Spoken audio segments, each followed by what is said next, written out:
पिछली वीडियो में हमने बात किया था पास्ट टेंस के बारे में कि पास्ट टेंस का जो एक्टिव स्ट्रक्चर होता है उसको हम लोग पैसिव में कैसे बदलेंगे। अगर आप लोगों ने मेरा वो पिछला वीडियो नहीं देखा है तो तुरंत जाकर अभी ऊपर आई के बटन पर क्लिक कीजिए और वहां से आप लोग मेरा पिछला वीडियो देख सकते हैं, या फिर डिस्क्रिप्शन बॉक्स में लिंक दिया गया है, वहां से भी आप लोग मेरा पिछला वीडियो देख सकते हैं। हम लोगों ने पास्ट टेंस और प्रेजेंट टेंस ये दोनों का जो एक्टिव होता है उसको पैसिव में कैसे बदलेंगे ये भी सीखा था, और एक्टिव से पैसिव बदलने के लिए जो ज़रूरी चीज़ें होते हैं और क्या स्टेप्स होते हैं वो भी हम लोगों ने सीखा था। तो वो वीडियो भी आपको डिस्क्रिप्शन बॉक्स में या फिर ऊपर आई के बटन पर क्लिक करके मिल जाएगा। आज हम लोग पढ़ेंगे फ्यूचर टेंस का जो एक्टिव स्ट्रक्चर होता है उसको पैसिव में कैसे बदलेंगे। तो सबसे पहले हम लोग बात करेंगे फ्यूचर इंडेफिनिट टेंस का। इसका जो नॉर्मल स्ट्रक्चर होता है या फिर कह सकते हैं जो एक्टिव का स्ट्रक्चर होता है वो क्या होता है, सब्जेक्ट प्लस शैल या विल प्लस मेन वर्ब का फर्स्ट फॉर्म प्लस ऑब्जेक्ट। और इसे जब हम लोग पैसिव में बदलेंगे तो इसके लिए कौन सा स्ट्रक्चर यूज करेंगे, तो वो यूज करेंगे हम लोग passive subject plus shall will plus be plus main verb का third form plus by plus passive object. यानी इस स्ट्रक्चर पर हम लोग पुट करके, यानी इस स्ट्रक्चर के अकॉर्डिंग हम लोग जो एक्टिव स्ट्रक्चर होगा उसको हम लोग पैसिव में बदल सकते हैं। तो आइए एग्जांपल से समझते हैं कि कैसे बदलेंगे। हमने एग्जांपल लिया है the postman will deliver the letter. इसमें हमारा क्या सबसे पहले देखना होगा पैसिव सब्जेक्ट। तो हमने बताया था कि जो पैसिव सब्जेक्ट होता है वो एक्टिव का ऑब्जेक्ट होता है। तो इसमें एक्टिव का ऑब्जेक्ट है द लेटर, तो पैसिव का सब्जेक्ट भी हो जाएगा द लेटर। इसके बाद हमें शैल बी या विल बी का प्रयोग करना है। तो द लेटर है, इसके लिए हम लोग विल बी का प्रयोग करेंगे, क्योंकि जो शैल बी होता है वो सिर्फ आई और वी के साथ यूज होता है। तो ये हो जाएगा द लेटर विल बी। उसके बाद मेन वर्ब का थर्ड फॉर्म यानी डिलीवर्ड, ये हो गया मेन वर्ब का थर्ड फॉर्म। और इसके बाद फिर बाय प्रीपोजिशन का यूज करते हैं, तो बाय प्रीपोजिशन का यूज करेंगे। उसके बाद ऑब्जेक्ट यानी द पोस्टमैन, यानी the letter will be delivered by postman, ये इसका हमारा पैसिव बन जाएगा। नेक्स्ट सेंटेंस क्या है, ही विल टीच मी।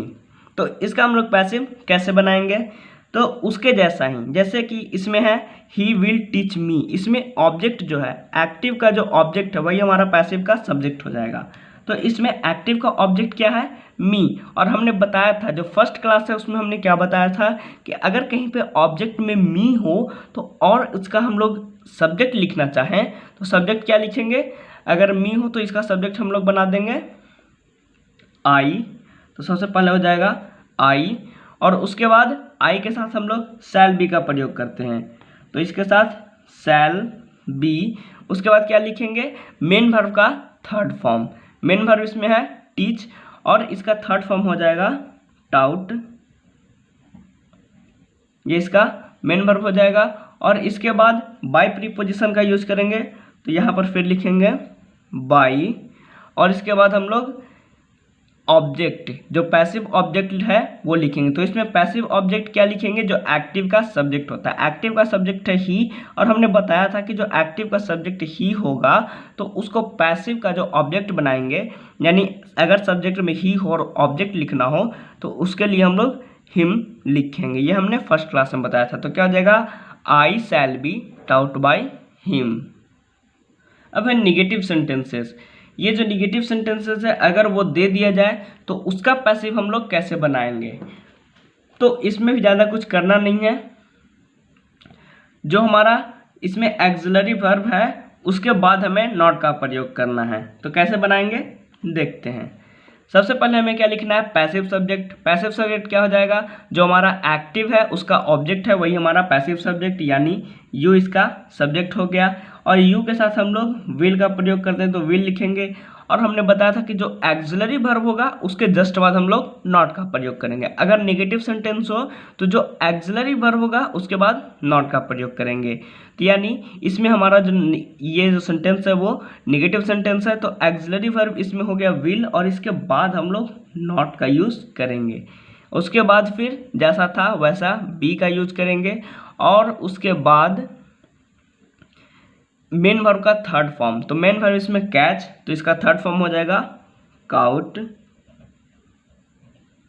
उसके बाद बाय प्रीपोजिशन का यूज करना है, तो बाय प्रीपोजिशन का यूज करेंगे। और उसके बाद हमने बताया था कि अगर जो एक्टिव का जो सब्जेक्ट होगा वो पैसिव का ऑब्जेक्ट होगा, और एक्टिव का सब्जेक्ट में दे है तो इसका ऑब्जेक्ट क्या होता है, देम, तो हम लोग इसमें देम लिखेंगे, यानी you will not be caught by them. इसका लास्ट एग्जाम्पल क्या है, you will not read the Geeta. तो सबसे पहले इसमें जो हमारा पैसिव बनाएंगे तो उसमें हम लोग पैसिव का सब्जेक्ट देखेंगे। तो इसमें पैसिव का सब्जेक्ट क्या हो जाएगा, जो एक्टिव का ऑब्जेक्ट है, यानी द गीता। और द गीता के साथ हम लोग विल का प्रयोग करते हैं। चूंकि इसमें नॉट यानी निगेटिव सेंटेंस है तो विल के जस्ट बाद हम लोग नॉट का यूज करेंगे, उसके बाद बी लिखेंगे। फिर क्या करेंगे, फिर इसमें वर्ब का थर्ड फॉर्म लिखेंगे। वर्ब है इसमें रीड, और इसका थर्ड फॉर्म भी हो जाएगा रेड। और इसके बाद हम लोग बाय प्रीपोजिशन का यूज करेंगे, तो बाय प्रीपोजिशन लिख दिया। और इसके बाद ऑब्जेक्ट यू है, तो इसका जो ऑब्जेक्ट होता है वो हमारा यू ही होता है, तो इसमें भी यू लिखेंगे, यानी the Geeta will not be read by you. इसके बाद हम लोग बात करते हैं फ्यूचर परफेक्ट टेंस का। फ्यूचर परफेक्ट टेंस का बात हम लोग इसलिए कर रहे हैं क्योंकि जो फ्यूचर कंटिन्यूस टेंस होता है उसका हम लोग पैसिव नहीं बनाते हैं, उसका पैसिव नहीं होता है। तो हम लोग बात कर रहे हैं अभी फ्यूचर परफेक्ट टेंस का, यानी फ्यूचर इंडेफिनिट टेंस के बाद डायरेक्ट फ्यूचर परफेक्ट टेंस। इसका जो नॉर्मल स्ट्रक्चर या फिर बोल सकते हैं जो एक्टिव स्ट्रक्चर होता है वो क्या हो जाएगा, सब्जेक्ट प्लस शैल या will plus have plus main verb का थर्ड फॉर्म प्लस ऑब्जेक्ट। और इसका जो पैसिव बनाएंगे तो उसके लिए स्ट्रक्चर क्या हो जाएगा, पैसिव सब्जेक्ट प्लस शैल या will plus have plus been plus main verb का third form plus by plus passive object. तो आइए इसे हम लोग एग्जाम्पल पर रखेंगे और समझेंगे कि कैसे हम लोग इसका जो एक्टिव है उसका पैसिव बनाते हैं। तो एक्टिव हमारा सेंटेंस दिया, the police will have cout the terrorist. तो इसका पैसिव बनाने के लिए हमें क्या देखना होगा, सबसे पहले हम लोग पैसिव का सब्जेक्ट देखेंगे, और पैसिव का सब्जेक्ट यानी एक्टिव का ऑब्जेक्ट, यानी सबसे पहले हो जाएगा द टेररिस्ट। इसके बाद विल हैव का प्रयोग करेंगे, शैल या विल प्लस हैव, तो इसके साथ हम लोग विल का प्रयोग करते हैं तो हो जाएगा विल। उसके बाद हैव, इसके बाद हमें मेन वर्ब का थर्ड फॉर्म देखना है, तो मेन वर्ब का थर्ड फॉर्म, इसमें मेन वर्ब कैच और इसका मेन वर्ब का थर्ड फॉर्म हो जाएगा काउट, तो हो जाएगा काउट। और उसके बाद बाय प्रीपोजिशन का यूज करना है, तो बाय प्रीपोजिशन का यूज कर लिए। फिर हमें पैसिव ऑब्जेक्ट देखना है। पैसिव ऑब्जेक्ट क्या होता है, जो हमारा एक्टिव का सब्जेक्ट होता है वही हमारा पैसिव का ऑब्जेक्ट होता है, यानी the police, the terrorist will have caught by the police, ये हमारा इसका पैसिव हो जाएगा। नेक्स्ट एग्जांपल है you will have gone to Delhi. इसका हम लोग को पैसिव बनाना है, तो इसको भी हम लोग वैसे ही कन्वर्ट करेंगे। सबसे पहले हम लोग क्या देखेंगे कि जो ऑब्जेक्ट है उसको सब्जेक्ट बनाएंगे, यानी जो एक्टिव का ऑब्जेक्ट है उसको पैसिव का सब्जेक्ट। इसमें ऑब्जेक्ट क्या है, दिल्ली, तो सबसे पहले हम लोग दिल्ली को इसको सब्जेक्ट बना दिए। इसके बाद हमें विल का प्रयोग करना है, दिल्ली के साथ हम लोग विल का प्रयोग करते हैं तो विल का प्रयोग किए। इसके बाद हैव का यूज करेंगे, और इसके बाद हम लोग यूज करेंगे V3 का। इसमें वर्ब है गो और इसका V3 हो जाएगा गॉन, तो गॉन लिखेंगे। इसके बाद हम लोग क्या लिखेंगे, इसके बाद बाय प्रीपोजिशन,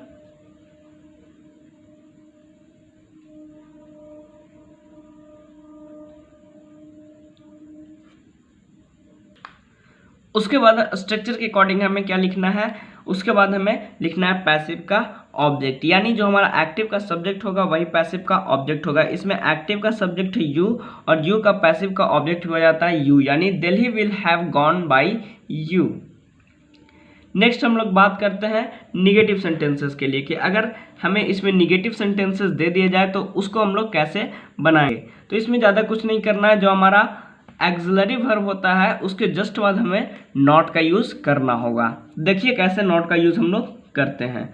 तो क्या है हमारा, he will not have broken the glass, ये हमारा एक्टिव का सेंटेंस है, इसको हम लोग को पैसिव में कन्वर्ट करना है। तो कैसे कन्वर्ट करेंगे, सबसे पहले हम लोग को पैसिव का सब्जेक्ट लिखेंगे, पैसिव का लिखना होगा और पैसिव का सब्जेक्ट क्या हो जाएगा, जो हमारा एक्टिव का ऑब्जेक्ट होगा वही हमारा पैसिव का सब्जेक्ट होगा। तो सबसे पहले हम लोग एक्टिव का ऑब्जेक्ट यानी पैसिव का सब्जेक्ट द ग्लास लिखेंगे।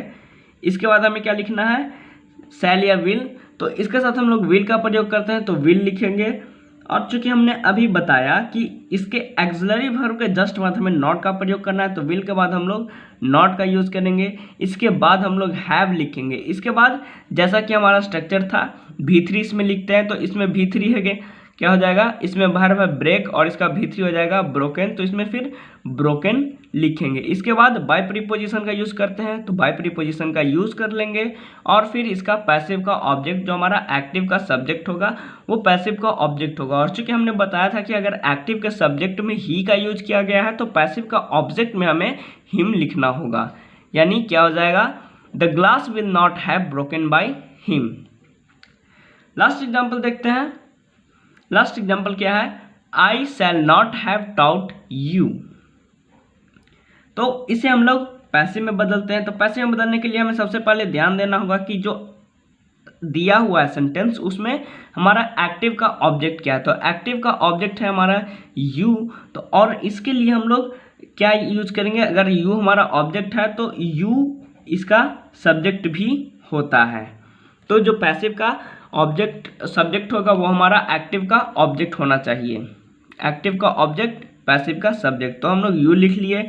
इसके बाद शैल या विल का प्रयोग, तो यू के साथ हम लोग शैल का प्रयोग करते हैं नहीं, विल का प्रयोग करेंगे तो हो जाएगा विल।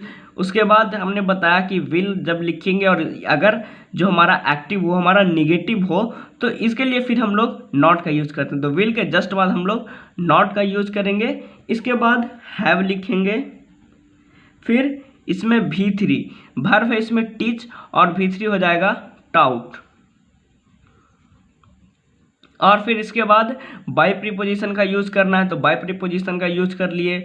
और इसके बाद हमें पैसिव का ऑब्जेक्ट लिखना है, तो पैसिव ऑब्जेक्ट ये होगा जो एक्टिव का सब्जेक्ट होगा वही हमारा पैसिव का ऑब्जेक्ट होगा। और हमने बताया था कि अगर एक्टिव के सब्जेक्ट में आई हो और इसको हम लोग ऑब्जेक्ट में यूज करना हो तो ऑब्जेक्ट में इसका हम लोग मी यूज करते हैं, यानी क्या जाएगा, you will not have taught by me. दोस्तों इसका भी जो हमारा फ्यूचर परफेक्ट कंटिन्यूअस टेंस होता है उसका भी हम लोग पैसिव नहीं बनाते हैं, तो उसका भी हम लोग पैसिव नहीं पढ़ेंगे। यानी फ्यूचर टेंस में हमें फ्यूचर कंटिन्यूअस टेंस और फ्यूचर परफेक्ट कंटिन्यूअस टेंस, इन दोनों जो सेंटेंस ये दोनों टेंस होता है उसके सेंटेंसेस का हम लोग पैसिव नहीं बनाते हैं।